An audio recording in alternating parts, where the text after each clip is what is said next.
Bonjour à tous. Alors dans cette vidéo, on va voir ce que sont les fonctions linéaires et les fonctions affines. Alors on va commencer par les fonctions linéaires. Alors les fonctions linéaires, ce sont les fonctions qui sont de la forme un nombre fois x. Donc par exemple, on notera a fois x. Voilà. Donc je vais vous donner quelques petits exemples de fonctions linéaires. Par exemple, la fonction qui transforme x en 3x est une fonction linéaire.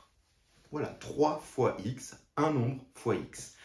Un autre exemple, la fonction g, et je vais l'écrire comme ceci, g de x égale moins 4x. Moins 4, c'est bien un nombre, fois x, moins 4 fois x, donc on a bien une fonction linéaire. Ensuite, en autre exemple, h de x égale 1 tiers de x, qu'on pourra peut-être aussi noter x divisé par 3. C'est bien une fonction linéaire. Un nombre, 1 tiers, fois x, ou x divisé par 3, c'est la même chose. Donc, on a bien une fonction linéaire. Une dernière petite fonction, i de x égale le nombre pi fois x. Un nombre fois x. Voilà. Voilà pour les fonctions linéaires. Maintenant, on va voir ce que c'est qu'une fonction affine. Une fonction affine, elle est de la forme un nombre fois x plus un autre nombre. Donc, on a a fois x plus un autre nombre qu'on va appeler b. ax plus b. Voilà, elle est de cette forme, un nombre fois x plus un autre nombre. Je vous donne quelques exemples. Donc, par exemple, si on prend la fonction x qui transforme en 2x plus 4. Voilà, on a bien notre a ici qui est 2 et notre b qui est plus 4. Voilà. Alors, je vous donne un autre exemple de fonction affine. Par exemple, la fonction g, qui est de la forme moins 3x plus 5. C'est aussi une fonction affine, puisqu'on a un nombre fois x plus un autre nombre.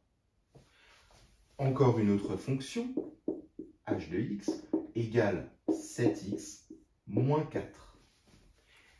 Là, on a bien affaire à une fonction affine. J'avais bien dit un nombre fois x plus un autre nombre, mais là, on a moins. Mais on pourrait l'écrire de cette manière-là, 7x plus moins 4. On a bien un nombre fois x plus un autre nombre.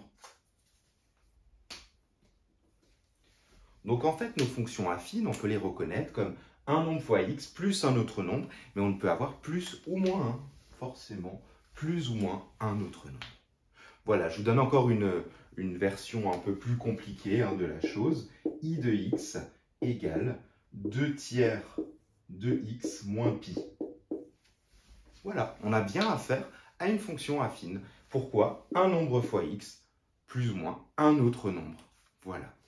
Donc, dans ces deux exemples, vous avez donc les fonctions linéaires, un nombre fois x, ou bien les fonctions affines, un nombre fois x, plus ou moins un autre nombre.